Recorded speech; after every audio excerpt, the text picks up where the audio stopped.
UP में एक से बढ़कर एक माफिया डॉन रहे। ऐसे ही एक डॉन को खत्म करने के लिए पुलिस की पूरी टीम को बाराती बनकर उसके घर तक पहुंचना पड़ा था। नमस्कार, मैं खुशी और आप देख रहे हैं जनक बाग का स्पेशल सेगमेंट कहानियां।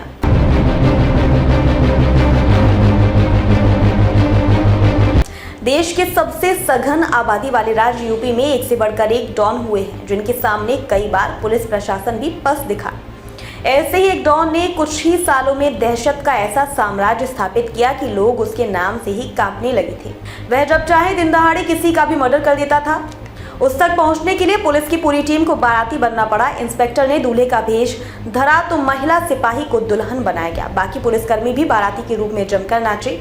इसके बाद डॉन के घर जाकर पुलिस ने एक्शन शुरू किया और उसे एनकाउंटर में मार गिराया। इस माफिया डॉन का नाम था रमेश यादव। वह 2004 में यूपी का एक बड़ा डॉन था। चूंकि उसका रंग काला था, इसलिए पुलिस रिकॉर्ड में वह रमेश कालिया के रूप में ज्यादा चर्चित हुआ। उसका परिवार लखनऊ के नीलमथा कैंट एरिया में रहता था। पढ़ाई में मन नहीं लगने की वजह से उसके पिता के फूफा अयोध्या प्रसाद यादव केवल 10 साल की उम्र में उसे अपने साथ ले गए थे। वहां पर गांव की आपसी राजनीति में रघुनाथ यादव उर्फ रघुनाथ प्रसाद ने अयोध्या प्रसाद यादव की हत्या करवा दी। इसके बाद अयोध्या प्रसाद यादव का बेटा शिवराज यादव अपने बाकी परिवार को बचाने के लिए गाँव छोड़कर गोमती नगर आकर रहने लगा। कहते हैं कि वहां पर शिवराज यादव पर हमला किया गया। इसके बाद शिवराज यादव ने पलटवार करने की ठानी। उसने और रमेश यादव ने मिलकर रघुनाथ यादव पर फायरिंग की, लेकिन वह बच गया। अपने बाबा अयोध्या प्रसाद यादव की हत्या का बदला लेने के लिए रमेश कालिया ने रघुनाथ यादव पक्ष के 7 भाइयों में से 5 को एक एक करके ठिकाने लगा दिया। इनमें से कुछ को उसने खुद मारा, जबकि कुछ को सुपारी देकर मरवाया। अपने बदले को पूरा करने के लिए उसने लखनऊ के दूसरे डॉन श्री प्रकाश शुक्ला का भी साथ लिया। उसने एक बार चुनावी राजनीति में बाहुबली एमएलसी अजीत सिंह को भी घेर लिया था।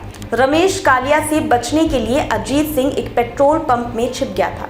वह तब तक अंदर छुपा रहा जब तक उसके बाकी साथी वहां नहीं पहुंच गए थे। रमेश कालिया ने केवल अपने विरोधियों को ही नहीं मारा, बल्कि अवैध वसूली और फिरौती का साम्राज्य भी स्थापित किया। उसने बाद में अजीत सिंह की गाड़ी रोककर सरेआम उसकी हत्या कर दी थी। इस हत्या के बाद ही उसके बुरे दिन शुरू हो गए थे और वह शासन पुलिस की नजरों में आ गया। तब तक रमेश कालिया पर हत्या के 3 दर्जन से ज्यादा मामले दर्ज हो चुके थे। उसके बढ़ते आतंक को खत्म करने के लिए पुलिस ने एक खास एनकाउंटर स्पेशलिस्ट टीम बनाई।